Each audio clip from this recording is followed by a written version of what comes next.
소득세를 진행을 할 건데요. 사실 지금 여러분들한테 나눠드린 이 프린트, 지금 화면에 보이는 이 내용은요. 프린트 할 게 아닌데 제가 우리 시간을 좀 아끼려고 제가 프린트 했어요. 왜냐면 소득세법은 처음 배우는 세법이잖아요.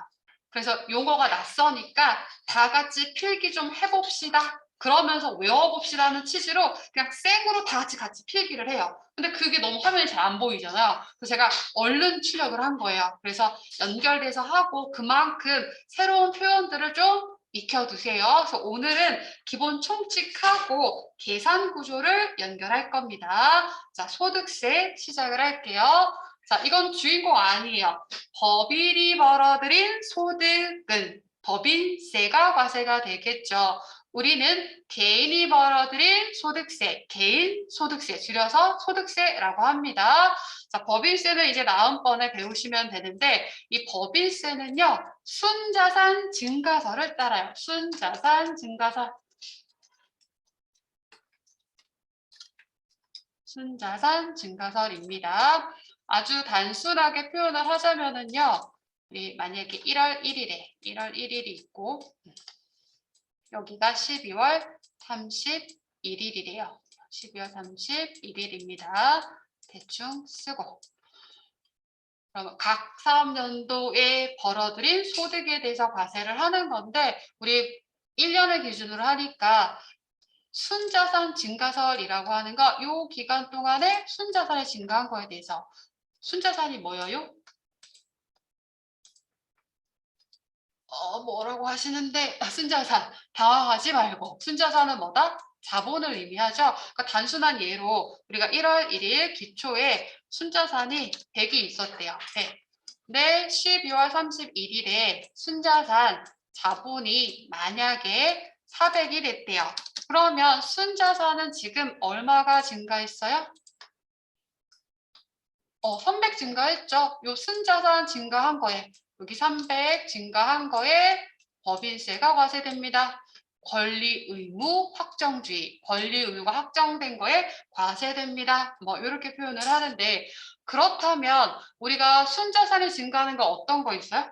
자본이 증가하는 거. 우리가 첫날에 기초를 좀 다져봤었죠. 자본이 증가하는 거 뭐 있다? 수익 발생하면 무조건 순자산 증가. 그 수익이라고 회계 처리하는 대표적인 건 당연히 제품 매출인데 이것만 있는 거 아니잖아요. 우리 뭐 이자 수익이 있을 수도 있고 영업 외수익, 단기 외증권 처분이익, 뭐 유형자산 처분이익 이거 모두 다 수익이잖아요. 그러니까 법인세의 경우에는 이렇게 수익으로 회계 처리한 거, 순자산 증가한 거에 다 과세됩니다. 라는 얘기예요.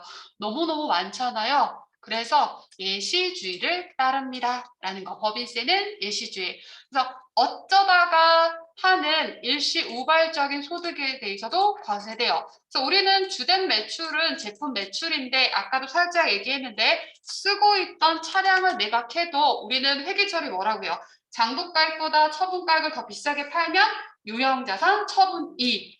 유형자산 처분이익은 수익 계정이죠. 그것 또한 뭐다? 순자산 증가분이라는 거예요. 그거 다 법인세 과세 대상이 되는 거죠. 그런데 우리가 하는 개인의 소득세, 소득세는요. 얘는 여러분들의 소득은 그 원천이 다 뚜렷하다라고 하는 거예요. 그래서 소득 원천설을 따릅니다. 소득 원천설. 주인공이니까 올릴게요. 주인공이니까 올립니다. 그래서 이 개인의 소득세, 소득 원천, 그 원천이 다 따로 있는데 이 원천 어떤 게 있는지 지금부터 나열을 해드릴게요. 자, 이자 소득이 있습니다. 소득자 빼고. 그 다음에 배당 소득, 주식 사면 배당 받죠? 배당 소득. 그 다음에 뭐 조그만하게 사무실 하나 갖고 있어요. 뭐 한다고요? 사업한다고 하죠. 사업 소득. 그다음에 여러분들 가장 우리랑 밀접한 거 근로소득. 그다음에 따박따박 내고 있는 거 있잖아요. 연금. 그럼 노령이 되면 연금 받죠. 뭔가 우리한테 이득이 되는 거 우리의 소득이라는 얘기예요. 연금 소득. 그다음에 내일쯤이면 또 하죠. 로또. 로또 당첨될 줄 알았어요? 그럴 줄 몰랐죠. 일시 우발적인 거. 그래서 기타 소득. 그래서 이자 소득, 배당 소득, 사업 소득, 근로소득, 연금소득, 기타 소득. 이러한 개인들의 소득 뚜렷하다. 그 원천이 있다라고 보시면 되고, 그다음에 제가 이미 써놨네요. 회사 퇴사하면 퇴직금 나오죠. 그것 또한 퇴직 소득이에요. 건물 가지고 있다가 팔아요. 양도소득에 해당을 합니다. 그래서 개인의 소득세는요. 이자, 배당, 사업, 근로연금, 그리고 퇴직과 양도소득 이렇게 8가지 소득으로 있습니다. 그 원천이 있습니다. 라는 얘기예요. 그래서 이러한 소득의 원천을 세법에 다 나열을 해놨어요. 그래서 열거주의라고 표현을 합니다. 세법에 열거되어 있는 소득만 과세를 하는 거예요. 그래서 아까 제가 살짝 표현을 했죠. 미열거소득입니다. 나열되지 않은 거에 과세 안 됩니다. 라는 표현이에요. 열거주의를 따릅니다. 기본적으로 여러분들이 파악하셔야 되는 게 개인의 소득세, 소득 원천설, 열거주의에 해당을 해요. 그래서 여러분들이 이 소득, 이자, 배당, 사업, 근로연금, 기타 소득을 외우셔야 돼요. 가장 기본적인 거잖아요. 6가지 소득, 총 8가지인데 그중에서 6가지 최소한 외우셔야 됩니다. 근데 이 중에서 우리나라 대한민국 국민들이 이게 꿈이래요. 이게 꿈인 나라래요. 여러분 꿈은 뭐예요? 제 옛날에 기사에서 봤어요. 이게 꿈인 나라. 여러분들 앞으로 뭐가 되고 싶어요?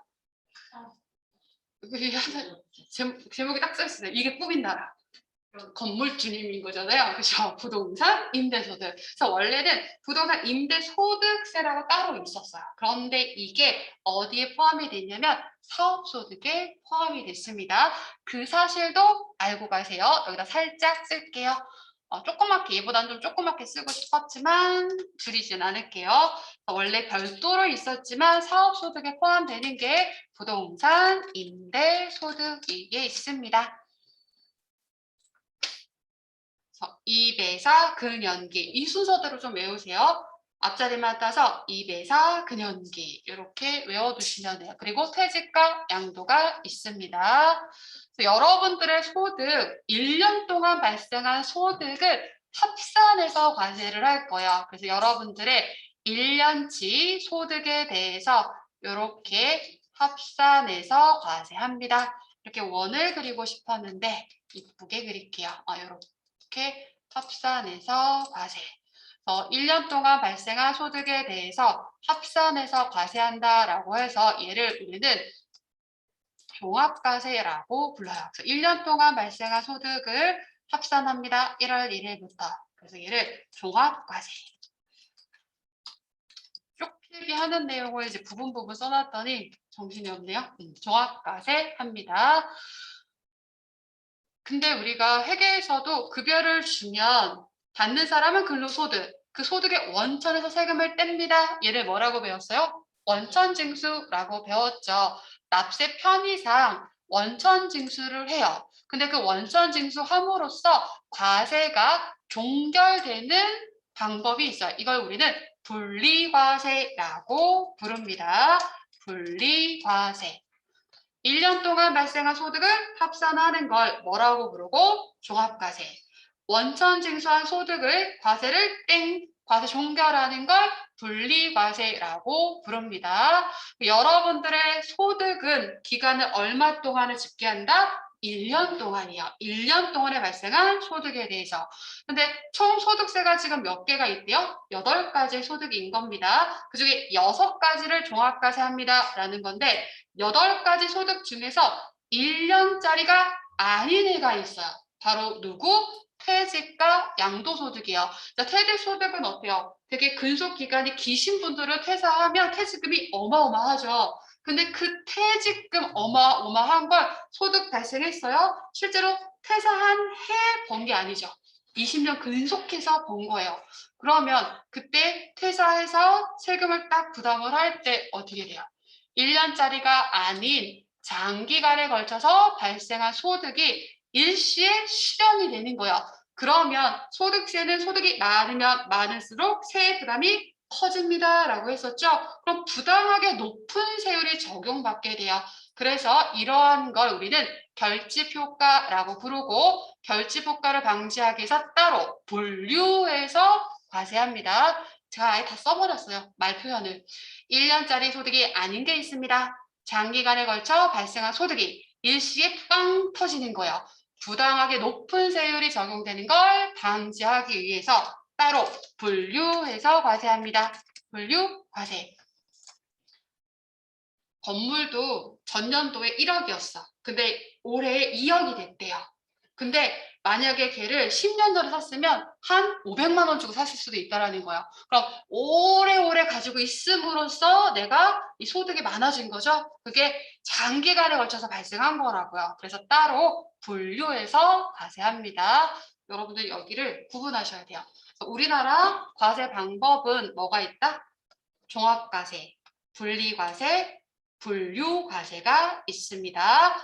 1년 동안 발생한 소득을 싹 다 합치는 거 종합과세, 원천징수에서 과세 땡 하는 거 분리과세, 따로 높은 세율 적용되는 걸 방지하기 위해서 하는 거 분류과세. 그래서 분류과세는 누구누구? 퇴직과 양도. 종합과세 되는 건 누구누구? 이배사, 근현기. 이렇게 기억을 해주시면 돼요. 자, 개인의 소득세는 열거된 것만 과세합니다. 라고 했어요. 그래서 열거주의를 따르는데 그게 원칙인데 예외적으로 유형별 포괄주의를 따릅니다. 자, 원칙, 열거주의. 원칙은 열거주의예요. 예외적으로 유형별 포괄주의를 따릅니다. 이 말은 뭐냐면 세법에 다 열거돼 있지 않아도 그 소득과 유사한 형태라면 그 유형으로 보고 소득세를 과세합니다. 라는 건데 이 소득 중에서 우리가 이자 소득과 배당 소득을 뭐라고 부른다? 금융소득이라고 부르는 거예요. 써볼까요? 이자와 배당 소득을 금융소득이라고 부릅니다. 그러면 이 금융소득이라고 하는 건 금융기관에서 또 새로운 상품들을 만들어낼 수가 있겠죠. 열거된 거에 과세를 한다라고 하면 새로운 상품에 대해서는 어때요? 세금 부담을 안 할 수도 있겠죠. 회피할 수도 있겠죠. 그렇기 때문에 형평에 또 맞지 않게 되는 거예요. 그래서 얘는 예외적으로 유형별 포괄주의를 따릅니다. 이렇게 보시면 되세요. 원칙은 열거주의, 금융소득에 대해서는 유형별 포괄주의. 그래서 한동안 무슨 얘기가 많았어요? 우리 코인 열거가 안 돼 있어. 그 과세를 못했던 문제가 있었잖아요. 그런 거예요. 그래서 이제 이제 아직 확정은 안 나왔죠. 어떻게 될지 이번에 나와봐야 하는 거고. 그래서 유형별 포괄주의를 따릅니다. 보고 보시면 되고요. 그 다음에 우리 여러분들 소비는 어떻게 일어나요? 소비? 가족 구성원들이 이렇게 있으면 엄마, 아빠, 가족 구성원들이 있어요. 엄마, 아빠, 자녀들이 있으면 밥 엄마 따로 먹고 자녀들 따로 먹고 샴푸 따로 쓰고 뭐 다 따로 써요? 아니죠. 소비는 대부분 다 어떻게 일어난다? 가족 단위로 발생을 한다고요. 그렇다면 이 가족 구성원들의 소득에 대해서도 다 합산해서 과세할 거냐? 아니라는 얘기를 하는 거야. 소득은 개인 단위 과세 제도입니다. 합산하지 않습니다. 부부 합산 과세하는 거 아니고 가족 합산 과세하는 거 아닙니다. 원칙은 개인 단위 과세 제도. 소비는 가족 단위로 하지만 개인 단위 과세 제도에 해당을 해요. 자, 기본적으로 소득이 많으면 세금 부담이 커진다라고 했었죠. 근데 이런 걸 이용해서 이렇게 하시는 분들이 있어요. 어떻게 했냐면 아버지가 사업을 하고 계셔요. 그리고 자녀들이 있을 수 있고 배우자들이 막 있을 수 있겠죠. 근데 아버지의 소득이 한 100억인데 100억에 대해서 너무 세금 부담이 커. 그래서 얘를 쪼개는 거야. 너 10억, 너 20억, 50억 이렇게 쪼개. 나누게 되면 세금 부담이 줄어드는 거겠죠. 그래서 원칙은 개인 단위 과세 제도인데 단 세금 탈루 목적으로 공동사업을 하는 거다라고 하면 합산과세 하는 경우도 있습니다. 이렇게 보시면 되세요. 그다음에 우리 부가가치세는 세율이 어떻게 돼요? 부가가치세는 단위세율 10%에 해당을 하죠. 근데 개인 소득세는 소득이 많으면 많을수록 초과 누진세율이 적용이 돼요. 그래서 지금 현행 바뀌었어요. 올해 바뀌어서 이 단계가 8단계가 됐어요. 8단계 초과 누진세라고 표현을 합니다. 그냥 뭐 누진세율이다라고 보셔도 되고 그냥 초과 누진세라고 하셔도 되고 단계는 바뀔 수 있어요. 8단계 초과 누진세 이렇게 연결하셔도 돼요. 최소한 최저와 최고는 알고 가자고요. 최저는 6%, 최저는 6%, 최고는 45%, 50%에 육박하죠, 거의. 그래서 번 거의 반을 세금으로 내는구나, 뭐 이렇게 생각을 하실 수도 있는데 초과 누진세라고 하는 게 어떤 개념인지 제가 뒤에서 한번 보여드리도록 할게요. 일단 우리 소득세는요, 소득이 많으면 어떻게 된다? 세액 부담이 커집니다. 세액 부담이 이렇게 커지겠죠. 소득이 많으면 세액 부담이 커집니다. 자, 앞서서 원천징수 얘기를 했습니다. 원천징수 제도라고 하는 건 소득을 지급하는 자가 소득을 받는 자에게 소득을 지급할 때 세금을 원천에서 떼어서 납부하는 제도를 원천징수 제도라고 부르는 거예요. 그러면 이러한 원천징수 제도는 왜 뒀을까요? 왜 뒀을까요? 여러분들 개인의 소득세잖아요. 그럼 우리는 대부분 비사업자가 아니에요. 그러다 보니까 국가 입장에서는 이게 과세 포착하기가 쉽지 않아요. 그럼 돈 떼먹고, 아니 돈 떼먹이 아니라 세금 안 내고 도망 다니면 어떻게 돼요? 옛날에 뭐 그 세금 납부하는 조사관들도 있고 했었었죠. 그만큼 국가는 징세 비용이 또 많이 발생할 수가 있어요. 그러니 이걸 지급할 때 원천에서 떼세요라는 거고, 또 한편으로는 여러분들 입장에서도 다 떼가네라고 생각할 수도 있지만 소득 발생했을 때마다 각자 세무서 가서 납부하라고 하면 그거 역시 귀찮아요. 그래서 국가 입장에서 세원 탈루를 최소화하고 여러분들 입장에서 납세 편의를 도모하기 위해서 원천징수 제도를 두고 있습니다.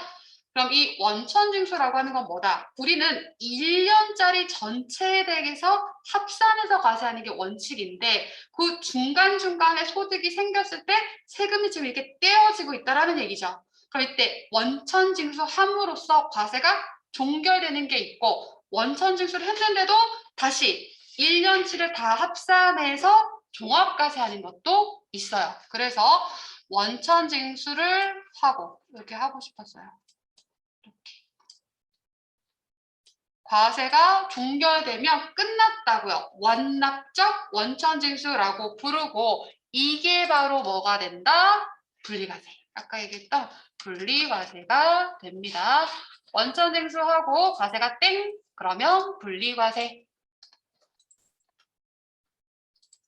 원천징수를 중간에 했어요. 근데 다시 합산해서 전체적으로 합산해서 다시 정산을 해서 과세를 해요. 그러면 미리 조금 낸 거죠. 예납적 원천징수라고 불러요. 그럼 얘는 뭐 해야 된다? 종합과세 하게 되겠죠.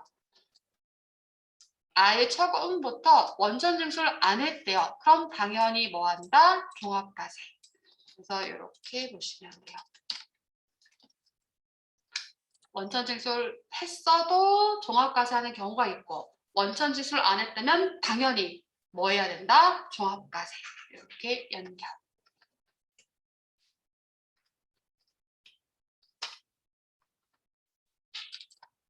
A라는 사람이요. 이렇게 안 그려도 되는데? 그냥 A 해도 되는데? A라는 사람은 배우자랑 살고 있어요. 근데 B라는 사람은 배우자도 있고 부양가족도 자녀들도 A, B, C, D를 그리고 싶은데 잘 안 돼. 이렇게 부양가족이 많대요. 그런데 둘의 소득이 만약에 100만 원이다라고 가정을 해볼게요. A의 소득도 100만 원이고 B의 소득도 100만 원이에요. 그러면 A가 느껴지는 세금에 대한 부담과 B가 느끼는 세금의 부담은 같을까요? 우선 부담은 다르겠죠. 왜 그런 거요? 부양가족이 많으면 많을수록 소비도 많이 할 수밖에 없게 되겠죠. 그래서 국가는 이 소득세의 경우에는 이 부양가족들, 이러한 기본공제 대상자들의 최저 생계비를 고려해 주는 거예요. 그래서 그에 따라서 인적 공제를 해주게 됩니다. 제가 이거 이렇게 써놓은 거예요. 소득이 같아도 부양가족이 많게 되면 세금의 부담을 오히려 더 크게 느껴져요. 그러니 최저 생계비 등을 고려해서 그 부양가족에 따른 인적 공제를 해주게 됩니다. 라는 거.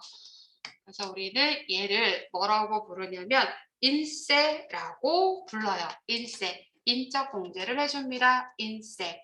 우리 부가가치세는 인적 공제를 해주지 않죠. 그래서 무슨 세? 물세라고 불렀습니다. 인적 공제해주는 인세. 그래서 이러한 소득세는요. 부담 능력에 따라 과세를 하는 거기 때문에 이렇게도 표현을 해요. 응능 부담 원칙 이렇게 표현하기도 합니다. 좀 낯설죠? 능 부담 원칙. 응능 부담 과세 이렇게 표현하기도 하고 응능 부담 능력에 따라서 그러니까 어떤 경우에는 혜택에 대응되는 어떤 이익에 우리 수익에 대응되는 것들이 있겠죠. 내가 뭔가 혜택을 누렸으니까 그에 따라서 부담하는 게 아니라 이거는 부담 능력에 대응해서 과세한다 이런 거예요. 그래서 이 표현도 응익 부담 아닙니다. 소득세는 응능 부담 원칙. 응능 부담 원칙.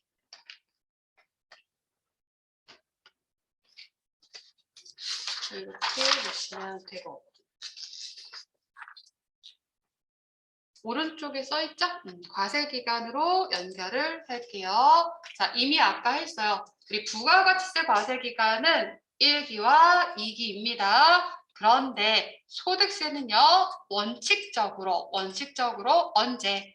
1월 1일부터 12월 31일까지야. 그래서 1년 동안 발생한 소득에 대해서 합산합니다. 라고 했어요. 1년 동안 발생한 소득에 대해서 2배사 근연기 합산 이렇게 얘기했습니다. 그런데 2배사 근연기 중에서 누가 있어요? 사업소득도 있죠. 그럼 이 사업소득이라고 하는 건 사업을 신규로 개시할 수도 있고 사업을 쭉 하다가 폐업을 할 수도 있어요. 그럼 우리 부가가치세에서는 어땠어요? 부가가치세에서는 신규로 사업을 개시하면 개시 1부터 폐업을 하면 폐업한 날까지 이렇게 과세 기간이 틀려졌었어요. 그런데 소득세에서는 이 사업소득자의 사업을 신규로 개시하거나 폐업하는 경우에 과세 기간에 영향을 안 미쳐요. 과세 기간에 영향 안 미칩니다. 영향 없다. X. 문제 내기 좋아요. 영향 없습니다. 영향을 미치지 않습니다. 영향을 안 미쳐요. 왜 그럴까요? 뭐 깔고 갔어요? 2배사 근연기 합산이잖아요. 내가 이때까지는 회사 다니고 있다가 퇴사하고 사업을 할 수 있죠. 그럼 근로소득도 있고 사업소득도 있죠. 내가 사업을 쭉 하고 있다가 폐업하고 회사 들어갈 수도 있어요. 그럼 사업소득도 있고 근로소득도 있겠죠. 1년 동안 합산과세잖아요. 다른 소득도 있을 수 있잖아요. 그래서 가로 안에 이렇게 써보세요. 다른 소득과 합산하니까 다른 소득과 합산과세. 그래서 영향 안 미칩니다. 사업소득자 과세 기간에 영향을 안 미쳐요. 예외가 있어요. 단, 뭐뭐 한 날, 뭐뭐 한 날 예외가 있습니다. 자, 어떤 날? 사망. 그리고 이 나라를 뜨면 사망한 날, 그 다음에 출국한 날. 그래서 과세 기간이 달라지는 건 사망. 사망의 경우, 그 다음에 이민가족 출국한 경우 이때만 달라집니다. 이 정도로 우선 보시고요. 그 다음에 납세 의무자는요. 소득세법상 납세 의무자는 거주자도 납세 의무가 있고요. 비거주자도 납세 의무가 있어요. 그럼 거주자라고 하는 건 뭐냐면요. 국내에 주소를 두거나 여러분들 주소지 다 있죠. 여러분들이 거주자예요. 또는 요 기간 이상 거소가 있는 자, 머무는 장소가 있는 자를 얘기합니다. 그래서 이때 기간은 183일. 183일 이상 거소가 있는 자. 개월수로 하면 대략 몇 개월인 거요? 6개월에 해당을 하는 거죠. 그래서 이 기간이 조금 더 단축됐다라고 보시면 되세요. 좀 기간이 짧아졌어요. 우리가 생각하기로는 또는 여러분들 좀 쉽게 연결하시라고 소득세는 여러분도 소득세 요즘은 좀 다양한 소득들이 있을 수 있는데 보통 우리는 대부분 근로소득이 많았죠. 그래서 소득세를 배우면 나랑 상관없는 소득들인데 라고 하는데 연예인들을 좀 생각하시면 조금 더 이해가 쉬울 수 있어요. 우리가 뭐 한류다 이러면서 이제 해외에 있는 사람들이 우리나라 오기도 하고 그들이 이제 연예 활동을 하다가 또 그 나라에 가면 인기가 많기 때문에 광고 같은 거 찍을 수도 있죠. 근데 이게 183일 이상 머물면 거소자가 돼요. 그럼 그때 거주자가 돼요. 그럼 그때에는 국내 소득이나 국외 소득이나 다 우리나라에서 납부할 의무가 생기는 거예요. 그걸 우리는 무제한 납세 의무자라고 합니다. 그래서 이때에는 여기 칸이 좁을 수 있으니까 저 위에다 쓸게요.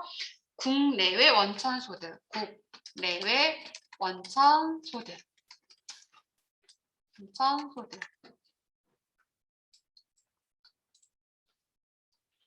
저 옛날에 댓글이 있던 시절에는 그런 얘기 되게 많이 했었어요. 또 이제 출국을 해. 우리나라에서 돈 벌어서 해외 가서 쓰려고 한다. 뭐 이렇게 얘기하죠. 근데 만약에 그런 거 상관없이 계속 머물고 있으면 그들은 해외 가서 광고 찍어서 벌어들인 소득에 대해서 우리나라에서도 또 세금을 내야 된다고요. 그래서 거주자가 되면 어떻게 된다? 국내 소득, 국외 소득 다 우리나라에서 납세 의무가 있습니다. 무제한 납세 의무자. 바꿔 말하면 여러분들도 해외 여행을 갔어. 우리나라처럼 뭐 지금은 없죠. 비정상 이런데 비정상 회담인가? 뭐 이런데 출연을 해서 소득이 발생해요. 그럼 여러분 어떻게 해야 돼요? 우리나라에 와서 또 세금 내야 돼. 그죠? 이렇게 되는 거예요. 그럼 비거주자는요. 거주자가 아닌 자로서 거주자가 아닌데 국내 소득이 있다. 그러면 세금 내야 돼요. 근데 국내 원천 소득에 대해서만 세금 내니까 제한 납세 의무자 이렇게 표현을 합니다. 우리가 지금 하고 있는 건 뭐예요? 개인의 소득세죠. 개인 소득세에 해당합니다. 그래서 개인의 소득은 개인 소득세가 과세가 되는 거고요. 법인의 경우에는 법인 소득세가 과세가 돼요. 그런데 이 단체의 경우를 한번 볼 건데 이 단체의 경우에는요. 개인으로 보는 경우는 개인 소득세, 법인으로 보는 거는 법인 소득세가 과세가 될 거고요. 지금 다만 우리는 소득세, 개인 소득세를 배우니까 개인으로 보는 경우를 볼게요. 걔를 세법에서 뭐라고 표현을 하냐면요. 굳이 이렇게 표현을 해요. 법인격 없는 단체. 그거는 개인 소득세가 과세됩니다. 요 얘기가 됩니다. 이 경우는요. 1거주자로 보는 경우와 공동 사업을 하는 경우로 봐요. 이 말은 어떤 단체가 있잖아요. 그럼 단체명이 있겠죠. A라는 단체가 이렇게 있습니다. 단체. 이 단체에 구성원들이 있겠죠. 이 단체의 구성원이 A도 있고 B도 있고 C도 있고 D도 있어요. 그럼 이 단체에서 벌어들인 게 만약에 10억의 소득이 발생했다라고 가정을 하면 10억의 소득이 발생을 했어요. 그럼 이때 만약에 이 단체에서 대표를 선임을 하고 이 이익을 분배를 안 해요. 그럼 그냥 이 단체 명의로 10억에 대해서 소득세 내면 돼요. 근데 만약에 이때 이 구성원들한테 이 10억을 다 분배를 하는 거예요.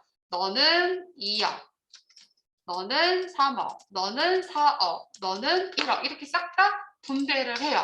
그럼 이거 공동사업의 의미가 되는 거예요. 그러면 이때는 어떻게 되냐면 이 각자마다 다른 소득이 있겠죠. 여기에 다 타소득을 합산하게 되는 거예요. 이렇게 되면 타소득 합산해서 과세가 됩니다. 다르죠. 똑같은 단체에 10억이 들어왔지만 1거주자로 보는 경우에는 10억에 대해서만 근데 이익을 분배해서 나눠 가졌더라면 당연히 다른 소득과 합산해서 과세가 됩니다. 이런 거. 그래서 이 거주자, 비거주자, 납세 의무자에 이것도 살짝 파악을 해두시면 돼요. 이게 기본적인 총칙. 그래서 제가 나중에 좀 이따가 교재로 이렇게 쭉 훑어갈 거고요. 요 틀을 좀 잡아두시고 오시면 될 것 같아요. 그 다음에 제가 뭘 할 거냐면 우리 부가세 신고서는 어느 정도 배운 다음에 제가 계산구조를 연결해 드렸어요. 근데 그 계산구조는 부가세 신고서를 이해하기 위해서 굉장히 중요한 내용이죠. 근데 지금부터 소득세 계산구조를 먼저 깔고 갈 거예요. 그래서 지금부터 이 계산구조를 다 같이 연결을 해보도록 할게요.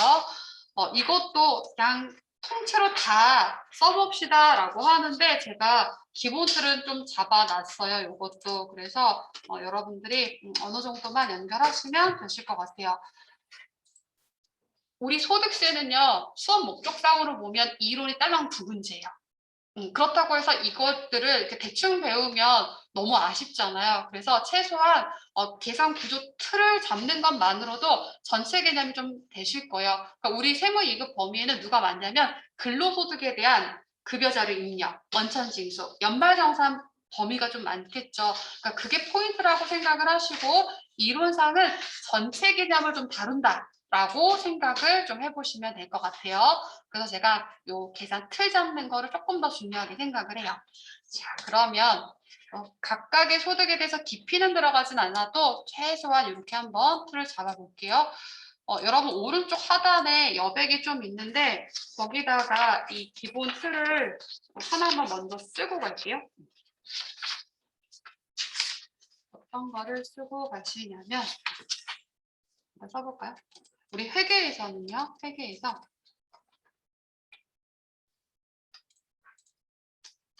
회계에서는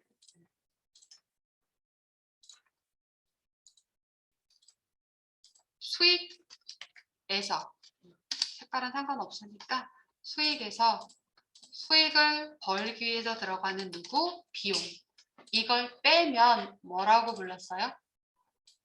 이익이죠. 수익에서 비용 뺀 게 이익입니다. 물론 당기 순이익이 나오겠죠. 당기 순이익이 나옵니다. 손실도는 이익이에요. 그럼 우리가 번 거에 대해서 세금을 과세합니다. 라고 했는데 그러면 세법, 소득세법에서는요. 소득세법. 달라요. 소득세법에서는 이 수익의 개념을 뭐라고 부르냐면요. 총 수익 금액이라고 부릅니다. 총 수익 금액.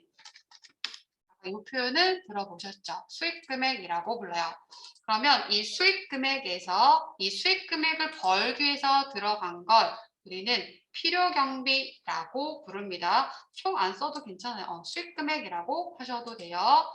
이때 수익 금액을 벌기 위해서 들어간 거 필요 경비. 총 수익 금액에서 필요 경비를 뺀 걸 우리는 소득 금액이라고 불러요. 소득 금액. 소득 금액.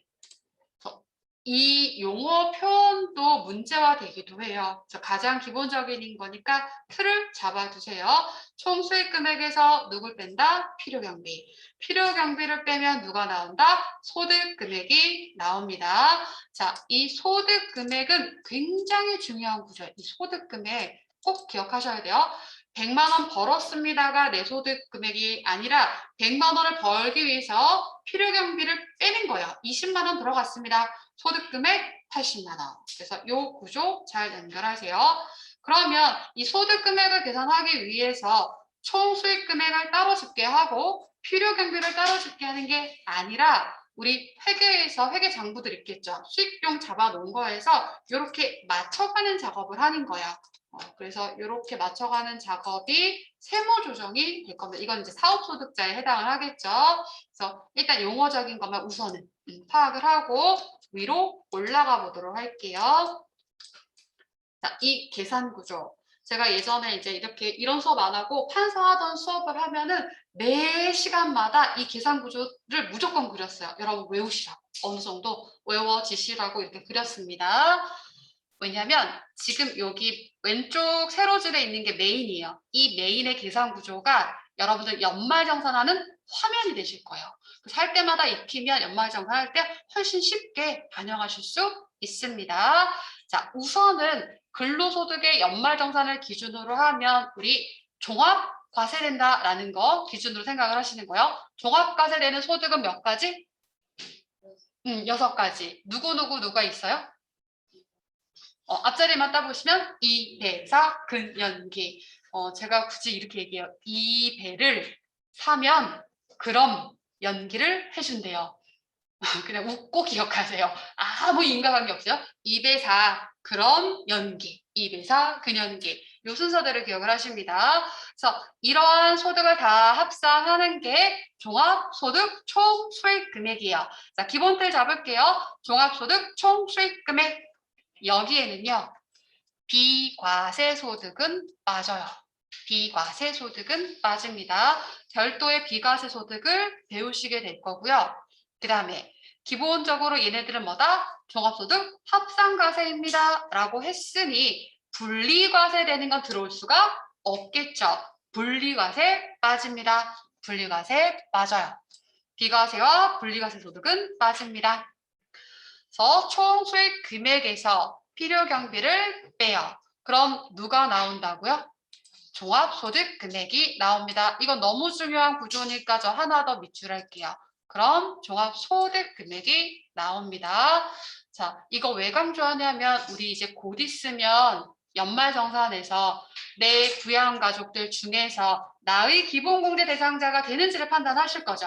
그때는 나이와 소득 요건으로 하실 건데 그때 소득 요건이 번 게 아니라 필요 경비를 뺀 이 금액이 될 거예요. 그렇기 때문에 이 구조 잘 기억하세요. 소득 금액이 나옵니다. 그럼 이 소득 금액에 바로 소득세를 과세하느냐? 그걸 좀 줄여준대요. 그래서 종합소득 공제를 해줍니다. 종합소득 공제. 종합소득 공제요. 계산틀. 소득 금액에서 종합소득 공제를 합니다. 여기에는 인적 공제가 있고 물적 공제가 있어요. 인적 공제라고 하는 건 내 부양 가족들 기본 공제나 추가 공제를 얘기하는 거고요. 물적 공제라고 하는 건 사회보험료, 뭐 연금이라든지 이런 것들이 있죠. 뭐 주택자금이라든지 그런 것들을 공제해 주는 거야. 소득 공제를 하면 누가 나온다? 과세 표준이 나와요. 과세 표준. 그럼 부가가치세 때도 과세 표준이 나오면 누굴 곱해줘요? 세율. 그래서 과세 표준에 세율을 곱합니다. 외웁시다. 몇 단계? 8단계. 최저 몇 프로? 6%. 최고 몇 프로? 45%. 과세 표준에 세율을 곱하니까 누가 계산된다? 산출세액이 계산되는 거예요. 과세 표준에 세율을 곱하면 산출세. 그 이거 납부하느냐? 조금 더 줄여주겠대요. 세액이 나왔으니까 이번에는 세공제, 세감면을 해줍니다. 세공제, 세감면. 그러면 결정세액이 나오고 가산세가 있으면 더해주면 돼요. 그리고 이미 납부한 세액이 있으면 빼줍니다. 비납부세액. 그래서 뭐 여기에는 수시부가세이라든지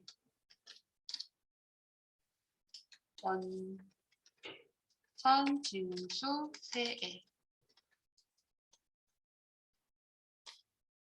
뭐 이런 게 있습니다. 이렇게 써볼게요.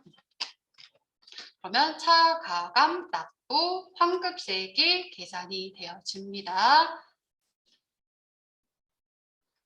우리는 여기까지를 거의 외우시면 돼요. 여기 결정세액이 나오는 것까지가 이제 기본 틀이 되실 거예요. 그래서 다시 올라가 보시면 이제 여기 보이는 화면까지가 되겠죠. 그래서 총 수익 금액에서 필요 경비를 빼면 누가 나온다? 소득 금액. 그럼 여기에 소득 공제를 해줍니다.